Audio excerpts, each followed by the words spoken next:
O programa está oficialmente aberto. Hoje, dia 8 de agosto de 2026. Você está no canal Cuesta Verde Jornalismo de Verdade. Você gostaria de ter um bar? Sim, de ser o dono de um boteco? Ou para você que já é do ramo, apenas mudar de endereço? Talvez adquirir mais um estabelecimento gastronômico para o seu império? Bem, o Naldo's Bar está à venda. Sim, o meu amigo Naldo quer se aposentar e, por isso, está vendendo o seu bar. Bar que fica em um ponto privilegiado na divisa entre Santos e São Vicente, junto aos tambores. Com detalhe, por se tratar de um estabelecimento tradicional, você está adquirindo mais do que um bar, estará adquirindo uma história. Logo, entre em contato com o Cuesta que eu faço o meio de campo entre você e o Naldo, ou vá diretamente lá, sendo que o contato do Cuesta e o endereço do Naldo's Bar estão na descrição. Sim, vamos lá, porque hoje é sábado, e sábado é dia de fazer o quê? De dar sequência ao trabalho que foi iniciado na sexta. Dito isso, livro de oração em mãos. Quem não tiver, mãos em posição de prece e muito respeito, que respeito é bom e a divindade gosta. Página 70, oração ao Senhor. Ó Senhor, El Cantare, fonte de todas as luzes, de todas as forças, de todas as sabedorias, de todos os amores. Dai-nos a luz, dai-nos a força, dai-nos a sabedoria, dai-nos o amor. Ó Senhor, nosso Pai, protegei a terra, planeta, do amor. Protegei-nos de todos os males. Dai-nos o futuro. Ó Senhor, muito obrigado por nos dar a luz. Agradecemos de coração.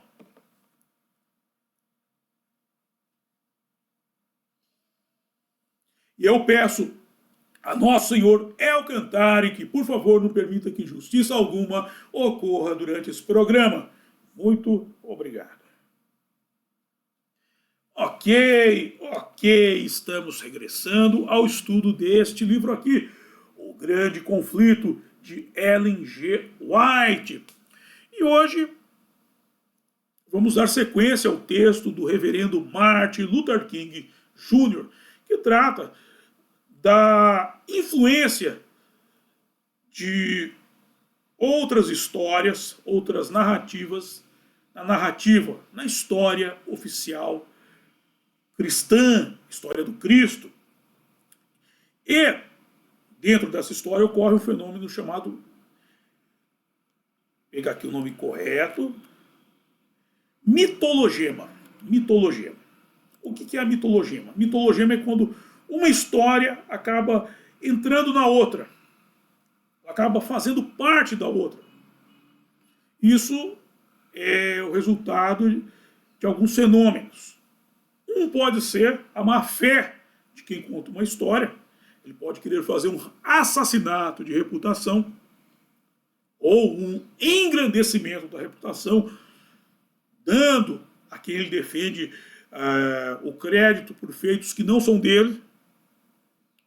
Por acidente, às vezes uma pessoa quer contar uma história para um amigo, para uma amiga, e se confunde.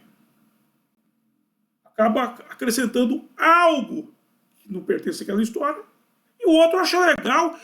Pô, não sabia disso, meu. E passa a história para frente. E a história vai indo assim, e aquilo acaba se solidificando no imaginário coletivo. Ou mesmo para uma brincadeira. Sim. Contarei uma história para vocês, da qual eu fui o protagonista. Há muitos anos, uma época muito distante, eu fui ao parque do Ibirapuera. Tem muita gente de fora assistindo ao Cuesta, já deve ter ouvido falar, ou se não ouviu, saiba que o Ibirapuera é o parque mais importante da cidade de São Paulo. Existem vários, mas o xodó do paulistano é o Ibirapuera. E tem uma praça que você atravessa para chegar a ele, e nessa praça colocaram uma estátua em homenagem a Gandhi. Uma vez eu fui ao parque e ao voltar tinha um moleque diante da estátua, observando. E o moleque virou para mim e falou, moço, me chamou de moço, você vê que faz tempo essa história. Ô moço, quem foi esse aí? Eu falei, foi o Gandhi. Gandhi? E quem foi o Gandhi? Eu falei, o Gandhi foi um puta de um bandidão aí. É mesmo? Claro, meu. Não vê que ele é careca? PM pegou, que ele tava fazendo maldade aí, pegou, deu-lhe um cacete, levou pra cadeia e raspou o cabelo dele. Ele, tanto tempo que ele ficou na cadeia, ele ficou desse jeito. Eu falei, pô, esse cara devia ser mal mesmo. Nem imagina, você nem imagina. Mas é isso aí. O moleque deve ter ido contar a história para algum amiguinho dele e a coisa, sei lá que rumo tomou. Mas é assim que surge uma mitologema, ok? Mas vamos ao texto de hoje e conversaremos mais na sequência. Voltando ao artigo do Sr. King, lê-se que outra religião popular que influenciou o pensamento dos primeiros cristãos foi o culto a Adonis. E a questão do Adonis, só fazendo um adendo aqui, esse nome Adon, que remete a Adão, por exemplo, a Adonai. Você vê que tem essa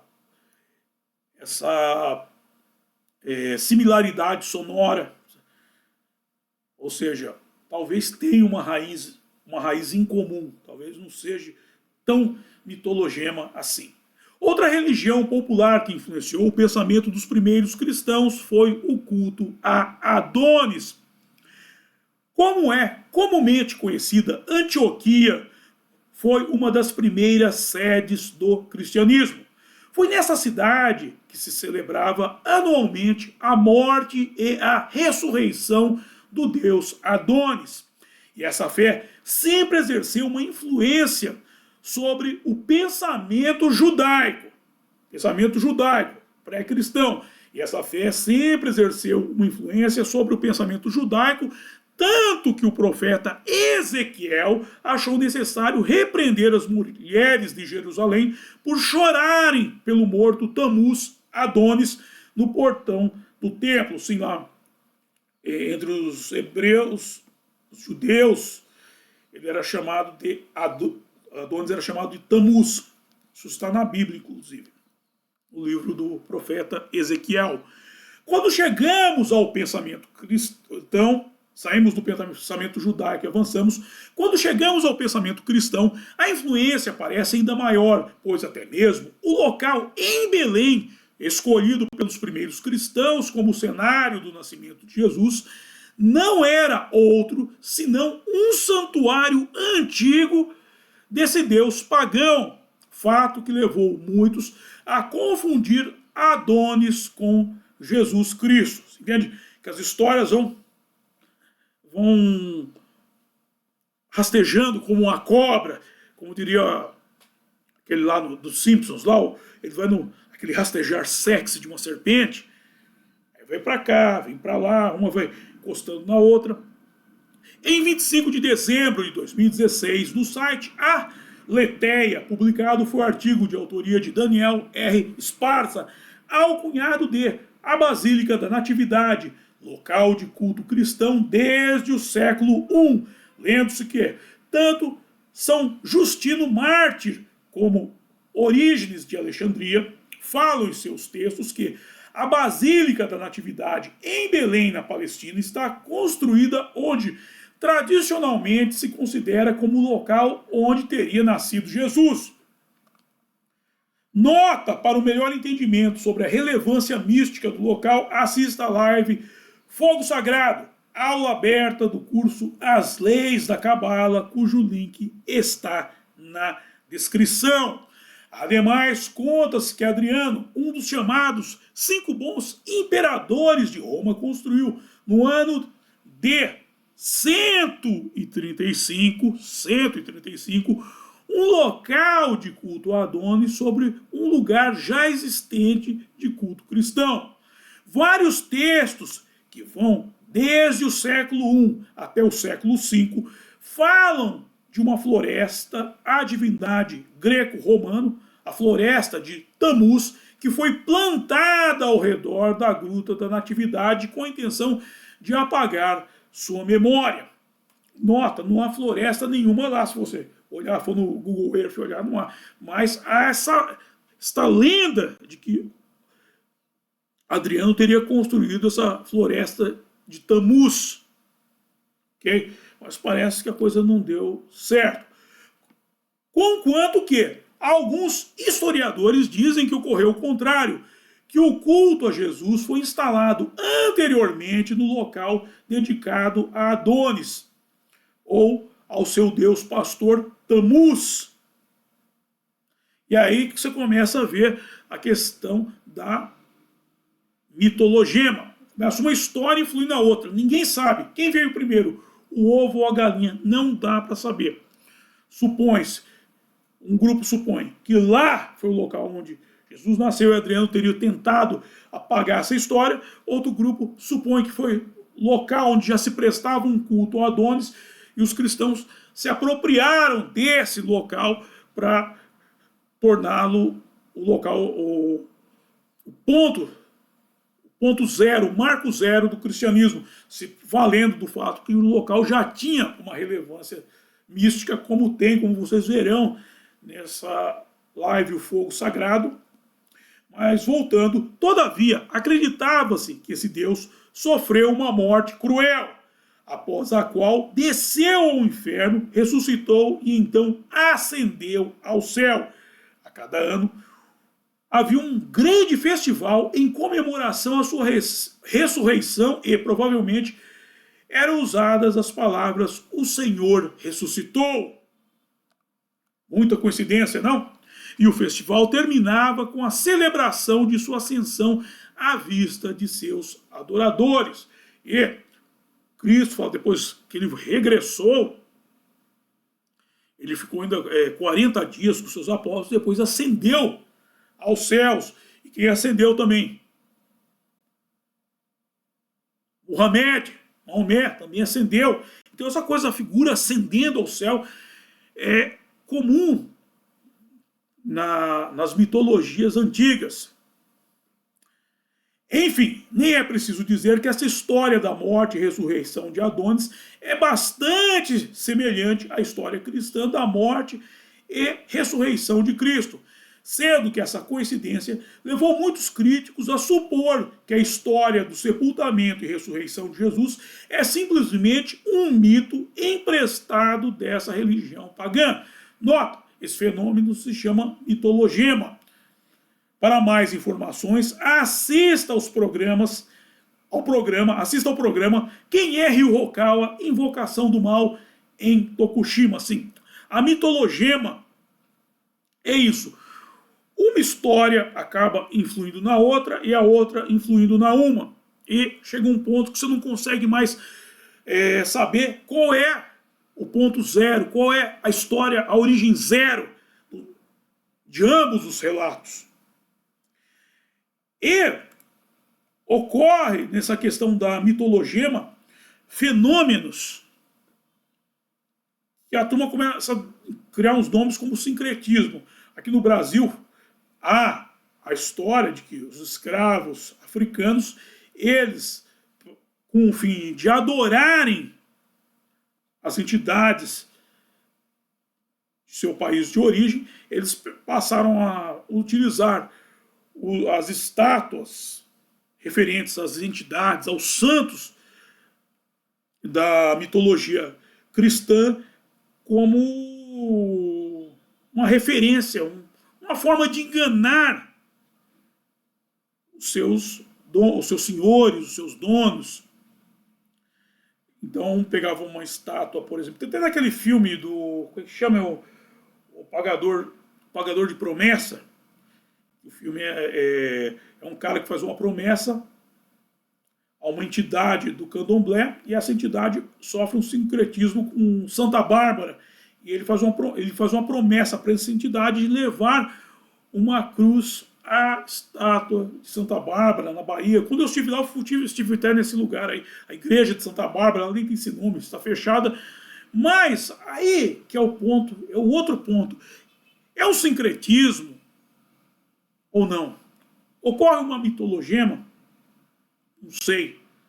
Porque a coisa é muito interessante. Eu vou mostrar um livro para vocês aqui. Eu já o citei em outros momentos. E agora eu encontrei na minha biblioteca aqui em São Paulo. São Jorge, arquétipo, santo e orixá, de Maria Augusta Machado. São Jorge, arquétipo, santo e orixá. Estátua de São Jorge. E o que esse livro mostra?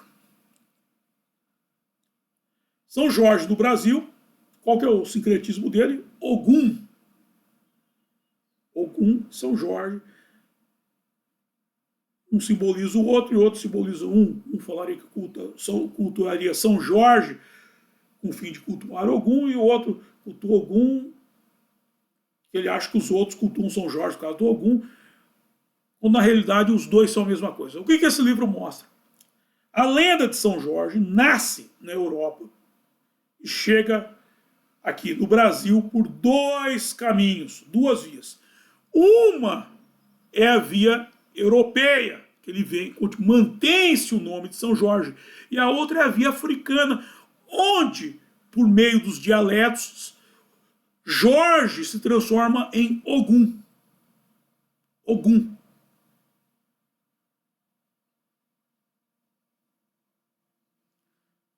Falam, que é Yorubá. Não é só Yorubá, não, são vários dialetos.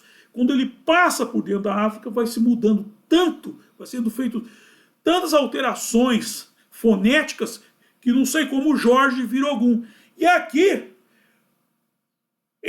as duas lendas se encontram. Os caras acham que é sincretismo. Um cultua São Jorge para cultuar Ogum, quando não. Estão sendo cultuadas as duas entidades. As duas entidades são a mesma.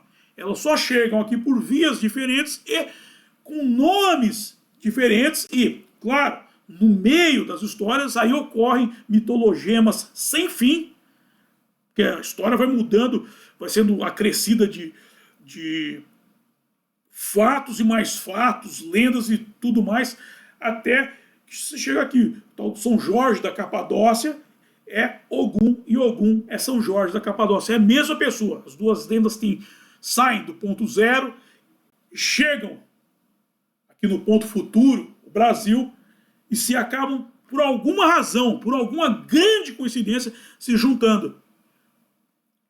Essa que é a questão. E a questão da mitologema, tem até uma máxima que diz: quem conta um ponto, acrescenta... Não, quem conta um conto, acrescenta um ponto. Quem conta um conto, acrescenta um ponto. Ou seja, põe mais um período na narrativa. E aí que é o ponto central da coisa. Por isso que a gente precisa entender. As histórias vão se juntando, se separando, ocorre aquilo que é a seleção artificial das espécies, ou seja, pontos da história que ficam sem sentido, eles vão se perdendo, e os que são mais interessantes acabam sendo incorporados à história, e criam-se, na verdade, novos mitos, novas lendas, que ninguém sabe qual é o ponto zero dela. É difícil chegar ao ponto zero. Mas é muito interessante.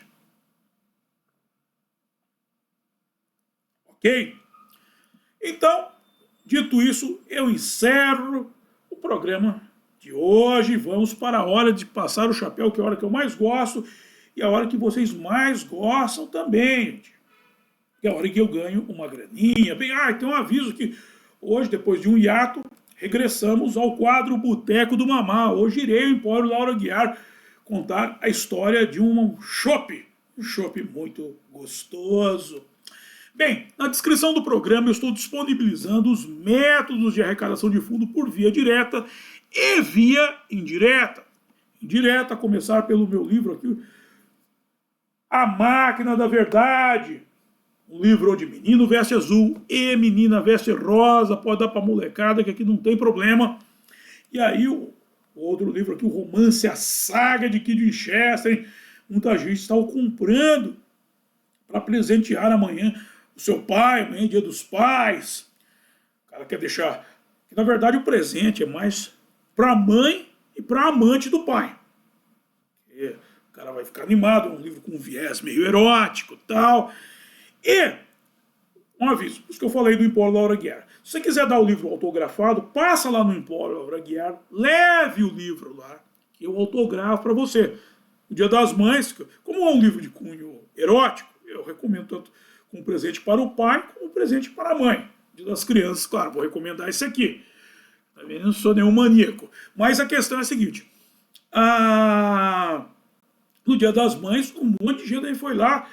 Ô, mamá, autografa aqui. Então uma mulher ela parou no metrô, estava já chegando no metrô. Ela foi lá, mamá já foi embora, veio atrás de mim. Aí eu autografei, o Matheus, não, você tem que escrever mamá. Matheus não. Eu risco Matheus, não vou riscar meu nome. Matheus, vulgo, mamá. Autografei para dar de presente para a mãe dela. E você que quiser que o autografe para dar para o seu pai, pode levá-lo lá a partir das 6 horas, hein, gente? A partir das 6 horas. Que antes eu vou estar gravando o programa. Não vai antes que não vai dar. Ok? E aproveita, bebe um chopp e bate um papo lá com a gente. Aí na sequência, tem o link do curso Fundamentos do Exorcismo e aí vamos para a arrecadação de fundos por via direta, onde há o apoia-se do meu blog O Mochileiro Místico, o Pix para você já fazer a sua contribuição e o PayPal para os acólitos do estrangeiro.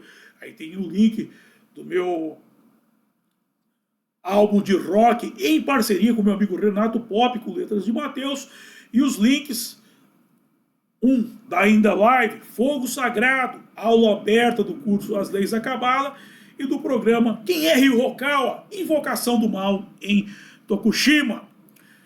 E aí tem o contato do Cuesta para você mandar suas dúvidas, sugestões de pauta e coisa e tal, e os links do grupo do Cuesta do Getter e no WhatsApp, o nosso canal mais estreito de comunicação.